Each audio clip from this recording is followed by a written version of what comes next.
Welcome to Talking Tuesday. I am your host, Fancy Quant, and today, as part of Thanksgiving week, I would like to share my gratitude for my father. So, my dad and I have a very different relationship, I think, than most people I've met. Probably more of a traditional relationship of a father-son, I don't know, maybe in the 50s and 60s, something like that, something a little different. Me and my dad have a working relationship is what I would like to describe it as. Last episode here, I talked about the gratitude here is Thanksgiving and the holiday season I have for my mom and the amount of time my mom spent with me as a child growing up, all the way from, being quite young, not in elementary school yet, through elementary school, junior high, high school. Like my mom has always been there, and I've always learned a lot of domestic skills from my mom. But my mom was a stay-at-home mom because my father was able to work and earn enough money to allow my mom to stay home here. So again, when I was growing up, I feel like stay-at-home moms were kind of being phased out. So this is like the 90s. Right before that, almost most people had a stay-at-home mom for the most part. And then it was kind of phasing out into a new stage. I feel like divorce rates were also kind of high in that period. Like there felt like stable families with stay-at-home moms and people that were married. And then there seemed to be a lot of parents that were just, divorced and getting divorced. And I had a lot of friends that had kind of broken homes and whatnot. But with, my mom staying at home, my dad had to work. So my dad kind of bounced around jobs when I was quite young. We moved all over the West Coast. And by the age of like 3, I think it was like 2 or 3, I ended up in Washington State. So really kind of born and raised in Washington, not technically born there, but lived all over. And my dad was a traveling salesman, like a legitimate traveling salesman. My dad would get in a car and drive. And so I think understanding some of this backstory helps. My dad took a job in Washington State. There's a company called CXT, so Concrete Crossing Ties. They make all the railroad ties. They're one of like 3 companies that make these railroad ties. Not very many people were doing this. They had these big contracts, and they made railroad ties. Awesome. You only have 2 customers. You have Burlington Northern, and I think there's Santa Fe, Union Pacific, I think so. And so BNSF is Burlington Northern, Santa Fe, and then UP is Union Pacific. Those are the 2 big ones. So you have to land one of these big contracts. And so the CEO there at the time, John, was a really smart guy and realized you needed to diversify the business, right? You can't just make, railroad ties. Like this isn't a really good business model here. So what he ended up doing was hiring my dad. My dad had no experience doing, this sort of work. He'd worked in block and quality control and sales and pavers and a bunch of other things that were kind of related, but not really. And my dad came in and had to come up with a product line that could use concrete, just like the concrete crossing ties for the trains, but be something completely different. And he came up with this market idea of getting into the market of making precast concrete restrooms. Now, what this means fancily, if you go to a state, national, federal park, something like that, BLM, U.S. Forest Service, all that, there's restrooms that look like they're nice wood restrooms and cedar shake roofs. They're often made out of concrete, 4-inch thick concrete that's painted and textured to not look like a concrete building. And it actually is because it is bulletproof, fire resistant. Like you can't burn these things down. Like they're awesome values. And so my dad came in, built out this business and built this, product. But there's the story of my dad going around doing this where they started the business. They never made one. So how do you convince people to buy something you've never made? So my dad took out like these little, I think, postcards and things. And like my mom went with them, I believe, at the beginning a little bit. And my dad was just driving around, stopping at random, like National Forest Service offices and, BLM and state parks and all that, and being like, hey, I've got this postcard here and we can make this really cool building for you and it'll save all this money for you in the long run, and explaining all this. There was no product. My dad was selling something that didn't even exist. Like there's no actual thing for this, no actual pictures. And so he convinced a few people to buy it. And my dad's job on this, he built this up to be the industry leader nationwide, sold more than anyone else. And then of course in 2005, I believe it was, somewhere around there, 2006. In my high school years, CXT, all the executives were older. They wanted to retire. They sold the business off to another company. But my dad built that up in the sense my dad always just did that. He jumped in his car and he would just drive. And my dad would drive from like Washington to Denver. And then he'd go from like Denver to like, he'd be heading off towards like Chicago or something and then coming back. And then it's like he's going from, I remember doing road trips like on the West Coast because you had a specific territory once my dad built up the division here and got it going. But I mean, you just get in and travel, and most lazy salespeople, so tying into the gratitude piece here in a second, most lazy salespeople, you know, they go, oh, I have a customer in LA, and they go from Spokane, they fly to LA and they see the customer. That's not how my dad does this. My dad's a real salesman, so I've never really met, I don't think, any other true salespeople. And I'm honest about this. Like I've worked in banks. I've worked with, there's been sales staff that sits next to me. They're not really salespeople. My dad's the salesperson in the sense that my dad drove. So my dad would go from, let's say, you know, Spokane, Washington, where I'm at, down to LA. My dad would get in the car and drive. My dad would stop and see people in Washington.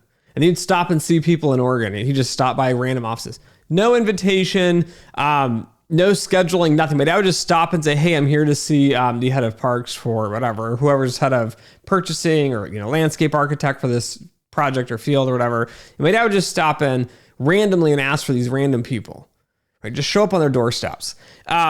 This is not me. So I never got any of these skills from my father, but my dad had this. My dad would just go and he would stop in Oregon, and then he'd go to like, you know, Weed, California, and he'd stop through like Yosemite National Parks. And my dad would stop and start seeing all these people.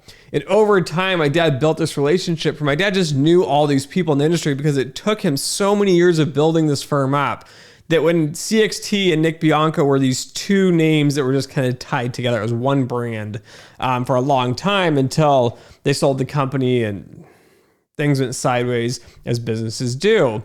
And the piece that I am most grateful for with my father, though, is the fact that I gained my work ethic from my dad.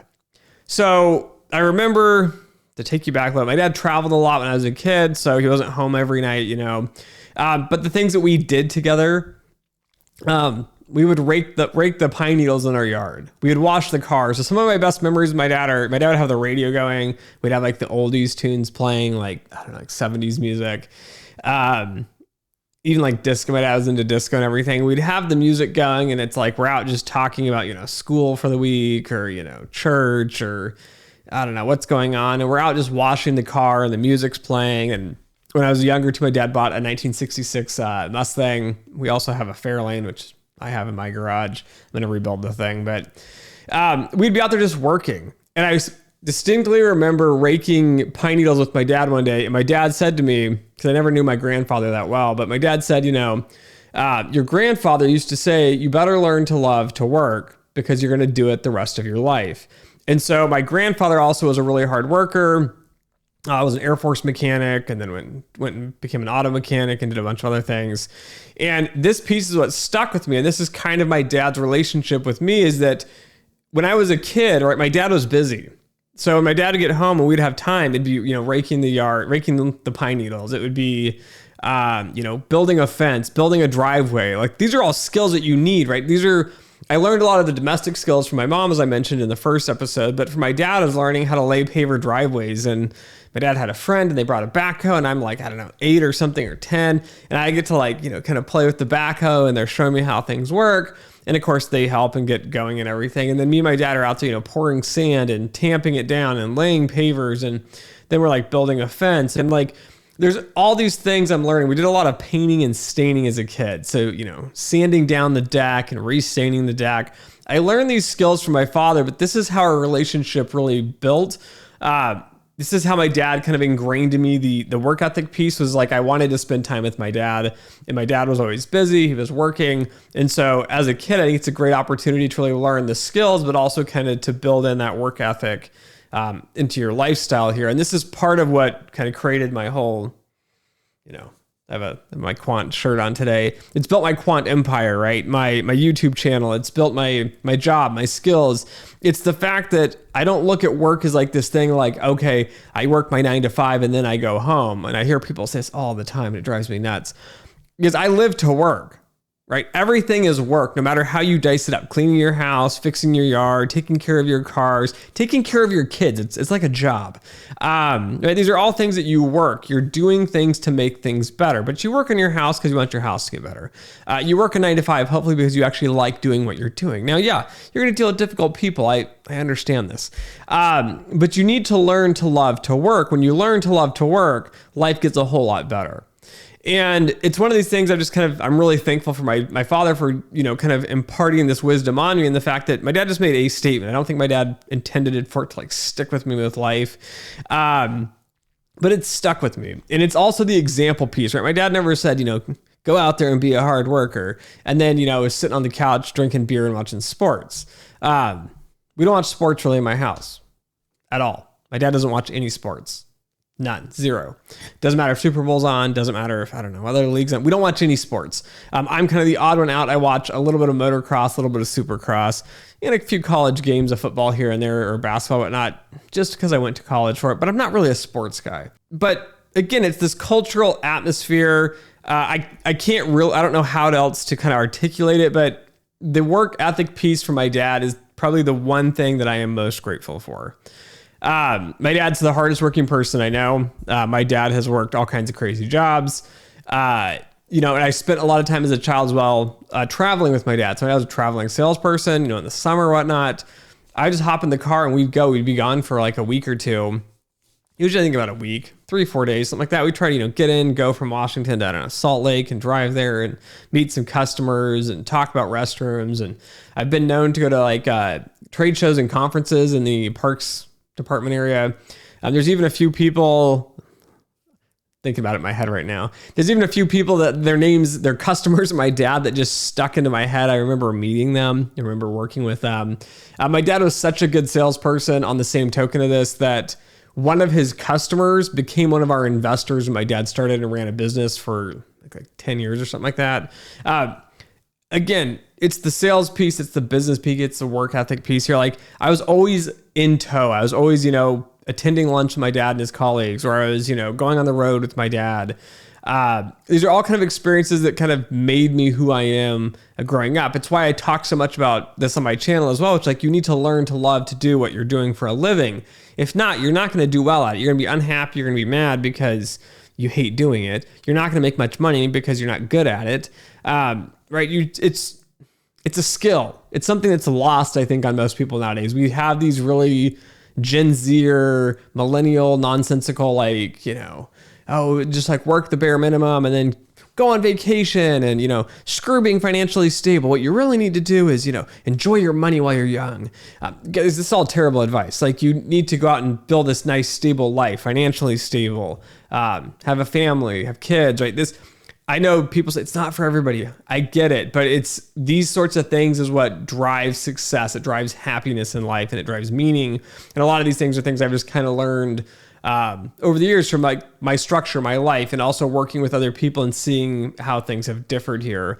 But the work ethic piece is something I couldn't function and couldn't be really who I am without that drive and that work ethic kind of built in over a solid 18 years of growing up from being a kid to an adult. So anyways, just wanted to say I'm so grateful for my father as well.